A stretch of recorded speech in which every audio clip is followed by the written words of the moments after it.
Generation, কি মানুষ এরা! এরা কি এমনি সোনার মানুষ হয়েছে?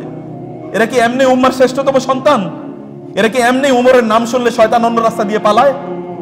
আর আপনারে তো দেখলে শয়তান বলে, ও আমার বন্ধু আসে, আচ্ছা আসো, তোমার সাথে কিছুক্ষণ আড্ডা দিই। আর ওমরকে দেখলে অন্য জায়গায় দিয়ে, অন্য রাস্তা দিয়ে শয়তান পালায়। কেমনে এরকম হয়েছে? সাহাবায়ে কেরামদের অবস্থা কি ছিল?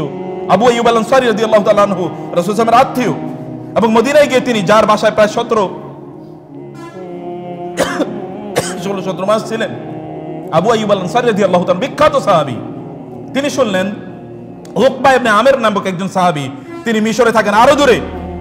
শুনুন ভালো করে শুনবেন, কান এই দিকে রাখবেন, অন্য কোনো দিকে না। কে আসে কে যায় এটা তাদের ইস্যু। এবং যারা শুনছেন তাদের প্রত্যেককে বলবো, হৃদয়ঙ্গম করুন, so that today becomes your life changing day, যেন আজকে এই দিনটা আপনাদের জীবন পরিবর্তনকারী দিন হয়, যেন জীবন পরিবর্তনকারী দিন হয়। সেটা ভালো করে শুনুন প্রিয় ভাইরা। তিনি বলছেন, আবু আইয়ুব আল আনসারী রাদিয়াল্লাহু তাআলা আনহু, তিনি বলেন, আমি হঠাৎ করে শুনলাম উকবা ইবনে আমরের কাছে একটা হাদিস আছে। উকবা ইবনে আমর তখন থাকেন কোথায়? তিনি মিশরে থাকেন, মিশর, ইজিপ্টে, আরো দূরে। আমার সেই হাদিসটি জানতেই হবে, সেই সুন্নাহটি আমার জানতেই হবে। আমি গেলাম, সেখানকার গভর্নর ছিল মাসলামা বিন মুখাল্লাদ আল আনসারী। আমি তার কাছে গেলাম, দরজা টোকা দিলাম। মাসলামা আসলেন, বলে, কি ব্যাপার আবু আইয়ুব, আপনি আসছেন, আমাকে বললেন না? বলে, আমি একটা হাদিস শোনার জন্য এসেছি। কার কাছে হাদিস? বলে, এটা উকবা ইবনে আমের কাছে হাদিস, একটা মাত্র হাদিস। আপনি কয়টা হাদিস জানেন? সব কিন্তু জানে, একটা ওনার জানা নাই। আপনি তো কোনোটাই জানেন না, অথবা অধিকাংশ আপনি জানেন না, অথবা এক দুইটা যা জানেন তাও ভুল জানেন। বলে, একটা আমি জানি না, আমি উকবার কাছে আসছি। উকবাকে ডাকা হলো, দুজনকে আলিঙ্গন করলেন এবং বললেন, আমাকে বলো তো, তোমার কাছে নাকি একটা হাদিস আছে, এই হাদিসটা আমি শোনার জন্য এসেছি। 1 মাসের রাস্তা যেতে আসতে, তার চেয়েও বেশি। তিনি বললেন, হ্যাঁ, রাসূলুল্লাহ সাল্লাল্লাহু আলাইহি ওয়াসাল্লাম বলেছেন, মান সাতারা মুসলিমান আলা কুরবাতিহি ফিদ দুনিয়া সাতারাহুল্লাহু ইয়াউমাল কিয়ামা। হ্যাঁ, আমি রাসূলের একটা হাদিস জানি। রাসূল সাল্লাল্লাহু আলাইহি ওয়াসাল্লাম বলেছেন, কেউ যদি কোনো মুসলমানের কোনো দোষ ত্রুটি গোপন করে রাখে, আল্লাহ তাআলা কিয়ামতের দিন ওই ব্যক্তির দোষ ত্রুটি গোপন করে রাখবেন। সুবহানাল্লাহ, একটা মাত্র কথা শোনার জন্য কোথায় গেছেন? যারা শোনার জন্য এতটুকু যায়, তারা আমলের জন্য কেমন দৌড়াতে পারে বলেন তো? তাদের আমলের জন্য দৌড়ের লেভেলটা কি হতে পারে? যখনই তারা শুনতেন রাসূল এই কাজটি করেছেন অথবা বলেছেন, তখন তারা ইমিডিয়েটলি তারা সেটাকে প্র্যাকটিস করা শুরু করে দেন, কোনো উইদাউট এনি সেকেন্ড থট, কোনো দ্বিতীয় চিন্তা নাই, কোনো দ্বিতীয় মন্তব্য নাই, কোনো দ্বিতীয় বক্তব্য নাই। রাসূল করেছেন, ব্যাস, আর কোনো আলোচনা নাই। ওমর রাদিয়াল্লাহু তাআলা আনহু, তিনি হাজারে আসওয়াদে গিয়েছেন। আপনারা তো জানেন হাজারে আসওয়াদ। তিনি হাজারে আসওয়াদের কাছে গেলেন, হাজারে আসওয়াদকে তিনি চুম্বন করলেন এবং বললেন, ওয়াল্লাহি ইন্নী আ'লামু আন্নাকা হাজারুন লা তাদুররু ওয়া লা তাদফা। আমি জানি তুমি পাথর ছাড়া কিচ্ছু না, তোমার কিচ্ছু করার ক্ষমতা নাই। যা করেন কে করেন? আল্লাহ তাআলা করেন। কে করেন? আল্লাহ করেন। নাকি অন্য কারো করার ক্ষমতা আছে? ওয়া মা তাশাউনা ইল্লা আন ইয়াশা আল্লাহ। আল্লাহ না চাইলে তো তোমরা চাইতেও পারবা না। সব কিছু আল্লাহ সুবহানাহু ওয়া তাআলা এর ক্ষমতায় অনে চলে। আল্লাহ সুবহানাহু ওয়া তাআলা ক্ষমতা না দিলে আপনার লা হাওলা ওয়ালা কুওয়াতা ইল্লা বিল্লাহ।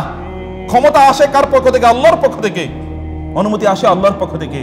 আল্লাহ সুবহানাহু ওয়া তাআলা না চাইলে কোনো কিছুই করতে পারে না। অতএব মহান আল্লাহ সুবহানাহু ওয়া তাআলা এটা জানতেন ওমর রাদিয়াল্লাহু তাআলা আনহু। আপনারা তো এখন তাবিজ অথবা বিভিন্ন ধরনের তুমার অথবা বিভিন্ন ধরনের মাজার ইত্যাদির মধ্যে আপনারা কি অনেক কিছু খুঁজে পান, ওইখানে গেলে অনেক কিছু পাওয়া যাবে। বাংলাদেশের মুসলমান তো ল্যাংটা লোকের পেছনেও ঘুরে না? ল্যাংটা লোকের পেছনেও লোকেরা ঘুরে, যে সেখানে নাকি কিছু পাওয়া যাবে। ওমর রাদিয়াল্লাহু তাআলা হাজার আসওয়াদে, যে হাজার আসওয়াদের ব্যাপারে রাসূল সাল্লাল্লাহু আলাইহি ওয়াসাল্লাম বলেছেন এটি সাদা ছিল, কিন্তু এটি মানুষের পাপ চষতে চষতে কি হয়ে গেছে? কালো হয়ে গেছে। সে হাজার আসওয়াদে গিয়ে তিনি বললেন, ওয়াল্লাহি ইন্নী লা আ'লামু আন্নাকা হাজারুন লা তাদুররু ওয়া লা তাসমা ওয়া লা তাদু ওয়া লা তানফা। I know that you are a stone only and you can not do any benefits or do any harm. আমি জানি তুমি পাথর ছাড়া কিচ্ছু না, কারো কোনো ক্ষতি বা কল্যাণ কিচ্ছু করতে পারবা না। কিন্তু লাওলা আন্নী রাআইতু রাসূলুল্লাহ সাল্লাল্লাহু আলাইহি ওয়াসাল্লাম ক্বাব্বালতুকা মা ক্বাব্বালতুকা আবাদা। আমি দেখেছি রাসূলকে তোমাকে চুমু করতে, এইজন্য আমি চুমু দিচ্ছি, আদারওয়াইজ আমি তোমারে চুমু দেওয়ার মানুষ না। কেবল কেন চুমু দিচ্ছি? কেমন রাসূলকে দেখেছি, আর অন্য কোনো কারণে না। আব্দুল্লাহ ইবনে আব্বাস রাদিয়াল্লাহু তাআলা আনহু, তিনি একজন ব্যক্তিকে বললেন, রাসূল সাল্লাল্লাহু আলাইহি ওয়াসাল্লাম হাজার আসওয়াদে চুম্বন করতেন। উনি বলতেন, লাউ রাআইতা আরো আইতা ইন জুহিমতু, আপনার কি বলেন যদি এখানে অনেক ভিড় থাকে, যদি আমি এখানে অনেক কষ্ট হয় আমার ইত্তকার।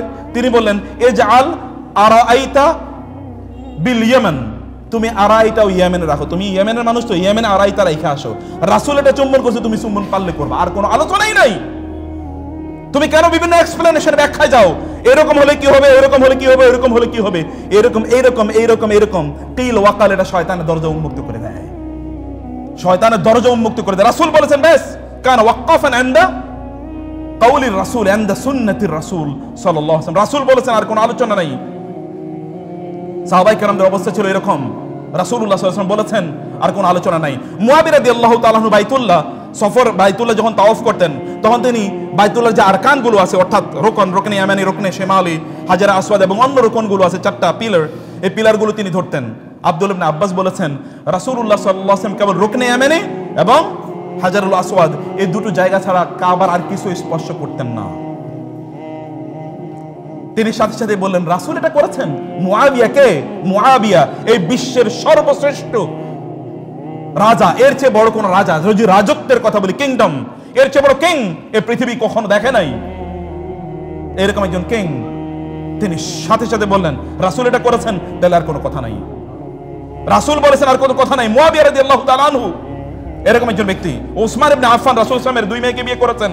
একজন মাত্র মানুষ এই পৃথিবীতে যিনি কোন নবীর 2জন মেয়েকে বিয়ে করেছেন, তার নাম হচ্ছে ওসমান ইবনে আফফান রাদিয়াল্লাহু তাআলা আনহু। তিনি হজের সময় তিনি মুজদালিফায় অবস্থান করছিলেন। আব্দুল্লাহ ইবনে মাসউদ রাদিয়াল্লাহু তাআলা আনহু সেখানে বসা। আব্দুল্লাহ ইবনে মাসউদ মুজদালিফায় সকাল হওয়া পর্যন্ত, ভোর হওয়া পর্যন্ত, চারিদিকে আলো ছড়িয়ে পড়া পর্যন্ত অপেক্ষা করতে হয়, সেখানে দোয়া করতে হয়। ইনদাল মাশআরিল হারাম, মাশআরে হারামে যারা হজ করতে গিয়েছেন আপনি জানেন, মাশআরে হারামে এখানে দোয়া করতে হয়। তিনি ওইখান থেকে একটু আগে যাওয়া চেষ্টা করলেন, অথবা একটু পরে যাবেন। আব্দুল্লাহ ইবনে মাসউদ কেবল বলেন, আমি দেখেছি রাসূলুল্লাহ সাল্লাল্লাহু আলাইহি ওয়াসাল্লামকে যখন চারিদিকে আলো ছড়িয়ে যায় মুজদালিফায়, তখন তিনি সেখান থেকে মিনার উদ্দেশ্যে রওনা দিয়েছেন। ওসমান রাদিয়াল্লাহু বলেন এইরকমই, এবং সাথে সাথে তিনি তার গাট্টি গুট্টা সব এগুলোকে সব গুছিয়ে তারপরে তিনি রওনা দেওয়া শুরু করলেন। 1 সেকেন্ড অপেক্ষা করেন নাই, রাসূল করেছেন এটা, আর কোনো আলোচনাই নাই। ওকে, এটাই আমরা করব। রাসূলুল্লাহ সাল্লাল্লাহু আলাইহি ওয়াসাল্লাম করেন নাই, সেটা সাহাবায়ে কেরাম ভাবতেও পারতেন না। আব্দুল্লাহ ইবনে মুগাফফাল রাদিয়াল্লাহু তাআলা আনহু তিনি যাচ্ছিলেন একটা জায়গা দিয়ে, একজন মানুষ, একজন ইয়াং ম্যান ওখানে বসে বসে ছোট ছোট নুড়ি পাথর নিয়ে এরকম মারছিলেন, এদিকে আনমনা। তিনি বলেন, নাহার রাসূলুল্লাহ সাল্লাল্লাহু আলাইহি ওয়াসাল্লাম আনিল কাযাফি অথবা আনিল খাযাফি। রাসূলুল্লাহ সাল্লাল্লাহু আলাইহি ওয়াসাল্লাম এরকম পাথর নিয়ে অপ্রয়োজনে মারতে নিষেধ করেছেন। কারণ কি, এর মাধ্যমে কারো চোখে পড়তে পারে, কারো মাথায় পড়তে পারে, কেউ আহত হতে পারেন। এবং তিনি বলেছেন, হাযা ইন্না হাযা লা ইউসাদু বিহি আস-সাইদু ওয়ালা ইউনকা বিহি আল আদু। আরে তুমি এরকম পাথর মাইরা লাভ হবে কি? এটা দিয়ে তুমি কোনো পাখিও শিকার করতে পারবে না, আবার কোনো শত্রুকেও যুদ্ধের ময়দানে তুমি ঘায়াল করতে পারবে না। অতএব তুমি অপ্রয়োজনে এই কাজটা কেন করো? হতে পারে কারো গায়ে পড়ে বা কারো চোখে পড়ে তিনি ক্ষতিগ্রস্ত হবেন। তারপরে উনি আবার ওই পাথরটি, ওই ছেলেটি আবার পাথরটি মারলে তিনি বলেন, ওয়াল্লাহি লা উকাল্লিমুকা আবাদা, আমি রাসূলের কথা বললাম আর তুমি রাসূলের কথা না মানে তুমি আরেকবার পাথর মারলা, আমি আর তোমার সাথে কোনোদিন কথা বলবো না। রিঅ্যাকশন দেখাচ্ছেন, রিঅ্যাকশন কাকে বলে? রিঅ্যাকশন কাকে বলে? আর আমাদের তো অবস্থা হলো এরকম, কেউ যদি সুন্নাহ অনুসারে চলে তাহলে আমরা তাকে মনে করি এই লোকটা মনে হয় জঙ্গি হয়ে যাইতেছে, এ মনে হয় কি মৌলবাদী হয়ে যাচ্ছে, তাই না? দাঁড়িয়ে একটু বড় হইলে ইয়াং পোলাপাইনের মানে ও মনে কি জঙ্গি গ্রুপে নাম লেখালো নাকি, আল কায়দা গ্রুপে নাম লেখালো নাকি? আর যদি কেউ মদ খায়, জুয়া খেলে, অথবা যদি সিগারেট খায়, অথবা যদি অশ্লীল কথাবার্তা বলে, যদি রাফ এন্ড টাফ চলে, তাহলে আপনি তাকে সেলুট দেন। সমাজের অবস্থা এরকম, সমাজের অবস্থা এরকম। মসজিদে যারা আসে নামাজ পড়ার জন্য, তাদের আপনি খুদ ধরার চেষ্টা করেন, ও এমন কেন করলো, ও তেমন কেমন করলো। আর যে নামাজ পড়ে না, জুয়া খেলে, মদ খায়, অথবা বিভিন্ন ধরনের মাদক দ্রব্য সেবন করে পড়ে থাকে, খিস্তি খেউর করে, গালিগালাজ করে, ওদেরকে আপনার সেলুট দেন। কেন এটা হয়েছে জানেন? কারণ you have already left your সুন্নাহ অফ ইউর প্রফেট। কারণ আপনারা রাসূলের সুন্নাহকে বাদ দিয়ে দিয়েছেন। এই জন্য আল্লাহ তাআলা আপনাদের অন্তরে এইরকম হীনমন্যতা অথবা এরকম ঘৃণ্য একটা ঘৃণিত এইরকম চর্চা আল্লাহ তাআলা আপনাদের অন্তরে তৈরি করে দিয়েছেন। সুন্নাহর ভালোবাসা নাই, সুন্নাহ বিরোধী ভালোবাসা দিয়ে আল্লাহ তাআলা আপনার অন্তরকে পরিপূর্ণ করে দিয়েছেন। সাহাবায়ে কেরাম রাদিয়াল্লাহু তাআলা আনহুম আজমাইন তারা সুন্নাহকে এরকম ভালোবাসেন। তার চেয়ে আরো জটিল অনেক ইস্যু ছিল সাহাবায়ে কেরামরা সুন্নাহকে ভালোবাসার ক্ষেত্রে। রাসূলুল্লাহ সাল্লাল্লাহু আলাইহি ওয়াসাল্লাম একবার তার স্ত্রীদের ঘরে গেলেন, সেখানে কোনো খাবার নাই। বলে কি আছে? একটু রুটির টুকরো নিয়ে আসা হলো। বলে কি আর কিছু নাই? বলে না, আর কোনো এখানে কোনো তরকারি নাই। তিনি বলেন একটু খাল, মানে একটু ভিনেগার নিয়ে আসো। তো ভিনেগার, বলে ভিনেগার আছে, হ্যাঁ ভিনেগার আছে। ভিনেগার চেনেন তো নাকি? ভিনেগার নিয়ে আসো। ভিনেগার দেওয়া হলো। রাসূল সাল্লাল্লাহু আলাইহি ওয়াসাল্লাম ভিনেগারের মধ্যে রুটি চুবিয়ে খাচ্ছেন, রুটির টুকরো, তাও একটা পূর্ণ রুটি না, রুটির টুকরো চুবিয়ে খাচ্ছেন আর বলছেন নি'মাল উদুম ওয়াল খাল, নি'মাল উদুম ওয়াল খাল। সহিহ বুখারী মুসলিমের হাদিস পড়েন একটু, নি'মাল উদুম ওয়াল খাল। ভিনেগার কি চমৎকার একটা তরকারি। ভিনেগার বলে কোনোদিন তরকারি হয়েছে? ভিনেগার তো জীবনে কোনোদিন তরকারি হয় না, কিন্তু রাসূলের সামনে আর খাবার নাই, তিনি এটাই খাচ্ছেন মনকে প্রবোধ দিয়ে। জাবের বিনি বললেন, যখন আমি শুনলাম ভিনেগার উত্তম খাবার, রাসূল বলেছেন এরপর থেকে আমার ডাইনিং টেবিলে, আমার খাবারের আইটেমের মধ্যে ভিনেগারই বেশি থাকে, আর কোনো কিছু বেশি থাকে না। আমি ভিনেগার খাওয়া শুরু করলাম, এখন থেকে আমার মূল আইটেম, খাবারের আইটেম হলো ভিনেগার। কারণ রাসূল বলেছেন নি'মাল উদুম আল খাল অথবা নি'মাল ইদামু আল খাল্লু। এবং এই হাদিসটি যিনি বর্ণনা করছেন জাবেরের কাছে, তার নাম হচ্ছে তালহা রাদিয়াল্লাহু তাআলা আনহু। তিনি বলছেন, আমি যেই দিন জাবেরের মুখ থেকে শুনলাম রাসূলুল্লাহ সাল্লাল্লাহু আলাইহি ওয়াসাল্লাম ভিনেগার পছন্দ করতেন, সেই দিন থেকে ভিনেগারকে আমার 1 নম্বর খাবার বানিয়ে নিয়েছি। আপনার খাবারের আইটেম কি?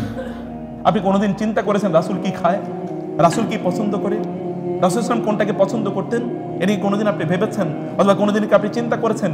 সেগুলো নিয়ে আপনি কোনোদিন আলোচনা করেছেন? রাসূলুল্লাহ সাল্লাল্লাহু আলাইহি ওয়াসাল্লামের সুন্নাহ জানার জন্য আপনার চেষ্টা কতটুকু? আপনাকে আমি বলি না আপনি সফর করেন, সৌদি আরব যান, মিশরে যান, আরব বিশ্বে যান, আমি সে কথা আপনাকে বলি না, কিন্তু আপনার বাসায় কি রাসূলের একটা হাদিসের বইও নাই? বাজারে কি এরকম কোনো বই পাওয়া যায় না? 100-200 টাকাও কি আপনি প্রতি মাসে ইন্টারনেট কেনার জন্য যে টাকাগুলো খরচ করেন, এই টাকাগুলো দিয়েও কি একটা সুন্নাহর বই কিনতে পারেন না? একটা হাদিসের বই কিনতে পারেন না? রাসূলের একটা জীবনী পড়তে পারেন না? এটা কি আপনার, এই সামর্থ্য কি আপনার নাই? এই সামর্থ্যের ব্যাপারে কি আল্লাহ তাআলা আপনাকে প্রশ্ন করবেন না, জিজ্ঞাসাবাদ করবেন না? জিজ্ঞাসাবাদ করবেন, কেবল একটু অপেক্ষা করেন। জিজ্ঞাসাবাদ যে আল্লাহ সুবহানাহু ওয়া তাআলা কিভাবে করবেন, সেই দিন আপনি এটার উত্তর দিয়েও উত্তর দিয়ে আপনি পারবেন না। প্রিয় ভাইরা, আমি বলছিলাম সাহাবায়ে কেরামরা রাসূলুল্লাহ সাল্লাল্লাহু আলাইহি ওয়াসাল্লামের জিনিসগুলো, তার সুন্নাহগুলো জানার জন্য তারা বড় ছোট কোনো কিছু দেখতেন না। ছোট অথবা বড় এরকম কোনো কিছু দেখতেন না। আপনাদেরকে বলি যে জুমাবারের সুন্নাহগুলো কি কি? আমি তো জানি না, অধিকাংশ লোকই জুমাবারের সুন্নাহ কি তারা জানেন না। সুন্দর জামা কাপড় পরে আসতে হয় জুমাবারে। জুমাবারে অনেকেই এখানে যারা আছেন অন্যভাবে নেবেন না, আপনি একটা টি শার্ট পরে জুমাবারে আসতেছেন, আপনি মনে হচ্ছে কোথায় বেড়াইতে গেছেন বা ফুটবল মাঠে গেছেন খেলতে। কিন্তু ফুটবল মাঠ না। রাসূলুল্লাহ সাল্লাল্লাহু আলাইহি ওয়াসাল্লাম তার সবচেয়ে সুন্দর জামা কাপড় তিনি জুমাবারে পরতেন, এটা সুন্নাহ। কোরআন আল্লাহ তাআলা বলেছেন খুযু যিনাতাকুম ইনদা কুল্লি মাসজিদিন, সুন্দর জামা কাপড় পরো। সাহাবায়ে কেরামরা শুনেছেন রাসূলুল্লাহ সাল্লাল্লাহু আলাইহি ওয়াসাল্লাম বলেছেন লাউলা আশুক্কা আলা উম্মতি লা আমারতুহুম বিসিওয়াকি ইনদা কুল্লি সালাতিন। আমি কষ্ট, যদি উম্মার কষ্ট না হতো, মনে করতাম তাহলে আমি তাদেরকে প্রত্যেক নামাজের আগে মেসওয়াক করতে বলতাম।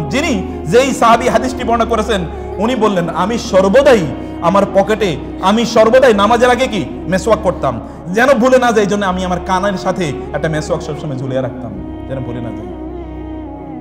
ইবাদত, সুন্নাহ, এর প্রতি মুহাব্বত, এর ভালোবাসা কোথায় তাদেরকে নিয়ে গিয়েছে। আব্দুল্লাহ ইবনে ওমর রাদিয়াল্লাহু তাআলা আনহু, তিনি হঠাৎ করে তার ওট থেকে তিনি নামলেন। সাহাবায়ে কেরাম তার সাথীরা জিজ্ঞেস করেন কেন নামছেন? তিনি বলেন এখানে আমি 2 রাকাত নামাজ পড়বো, এটা কোনো মসজিদও না। বলে কেন? বলে আমি দেখেছি রাসূলকে এখানে 2 রাকাত নামাজ আদায় করতে, আমি দেখেছি রাসূলকে এখানে 2 রাকাত নামাজ আদায় করতে। আমি জানি না কিসের নামাজ পড়েছেন তিনি, হতে পারে সলাতুল হাজা, সলাতুল ইস্তিখারা অথবা আন-নাফিলা, আই ডোন্ট নো তিনি কি পড়েছেন, কিন্তু কানা ইয়াতাতাব্বাউ আসার নবী সাল্লাল্লাহু আলাইহি ওয়াসাল্লাম। তার থেকে আরো অ্যামেজিং, আরো ইন্টারেস্টিং, আরো আশ্চর্যজনক জিনিস হলো, একবার তিনি তার ওট থেকে নেমে গিয়েছেন। আব্দুল্লাহ ইবনে ওমর রাদিয়াল্লাহু তাআলা আনহুমা, তিনি তার ওট থেকে নামলেন এবং নামার পর তিনি এক জায়গায় পেশাব করে আসলেন। তার সাথীরা বললেন কি ব্যাপার, আপনি না কিছুক্ষণ আগে পেশাব করলেন, ওযু করলেন? বলে আমি একবার দেখেছি রাসূলকে এখানে পেশাব করতে, এই কারণে আমি এখানে পেশাব করতে নেমেছি। শুধু এতটুকুই, শুধু এতটুকু। মহব্বত কাকে বলে?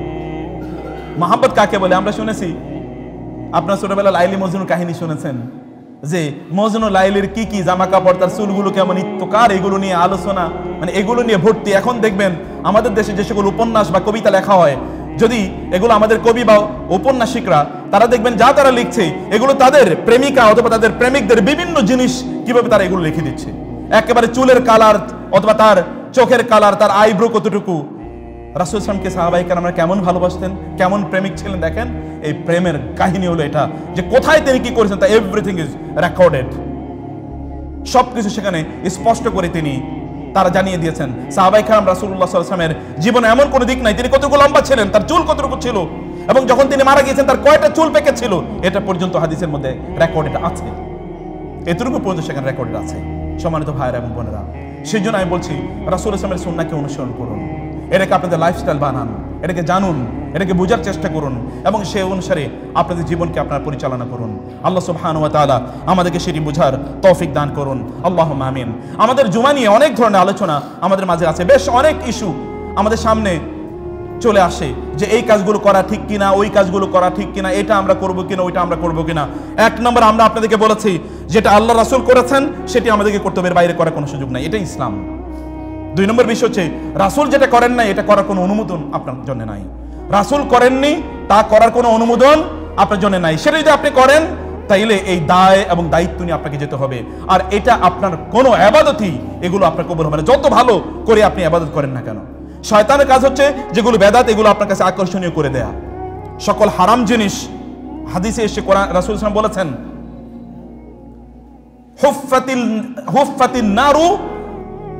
হুফফাতিন নারু বিল মাহাসিন ও হুফফাতিল জান্নাতু বিল মাকারিহ। অর্থাৎ জাহান্নামকে সব সুন্দর জিনিস দিয়ে আকর্ষণীয় করে সাজিয়ে দেওয়া হয়েছে। জাহান্নামে যাওয়ার জন্য সব সুন্দর সুন্দর জিনিস কাজ করা লাগে, সুন্দর কাজ করা লাগে।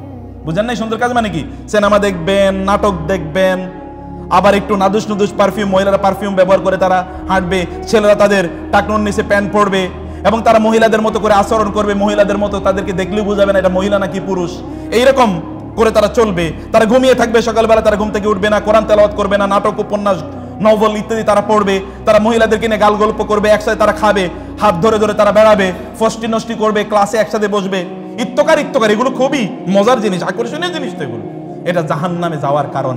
এগুলোকে আল্লাহ তাআলা জাহান্নামে যাওয়ার জিনিসগুলোকে আকর্ষণীয় করে দিয়েছেন, অ্যাট্রাক্টিভ। আর জান্নাতে যাওয়ার জিনিসগুলোকে আল্লাহ সুবহানাহু ওয়া তাআলা কষ্টকর করে দিয়েছেন। জান্নাতে যাওয়ার জিনিসগুলোকে আল্লাহ কষ্ট করে দিয়েছেন। এই যে আপনারা এখন শীত আইয়াম শীতের মধ্যে আপনারা শীতকালে আছেন, শীতকালে ওযু করা খুবই কষ্টকর এবং এই জন্য অধিকাংশ লোক ওযু করবে তাদের পা অথবা তাদের হাত, এগুলো ঠিকমতো তারা ধোবে না, মুখ তারা ধোবে না। এবং রাসূলুল্লাহ সাল্লাল্লাহু আলাইহি ওয়াসাল্লাম বলেছেন আলা আদুল্লুকুম আলা মা ইয়ামহুল্লাহু বিহিন্নাল খাতায়া ওয়া ইয়ারফাউ বিহিন্নাদ দারাজাত। আমি কিন্তু তোমাদেরকে এমন আমলের কথা বলবো না যে আমলের কারণে আল্লাহ তোমাদের মর্যাদা বাড়িয়ে দেবেন, তোমাদের সকল গুনাহ মাফ করে দেবেন।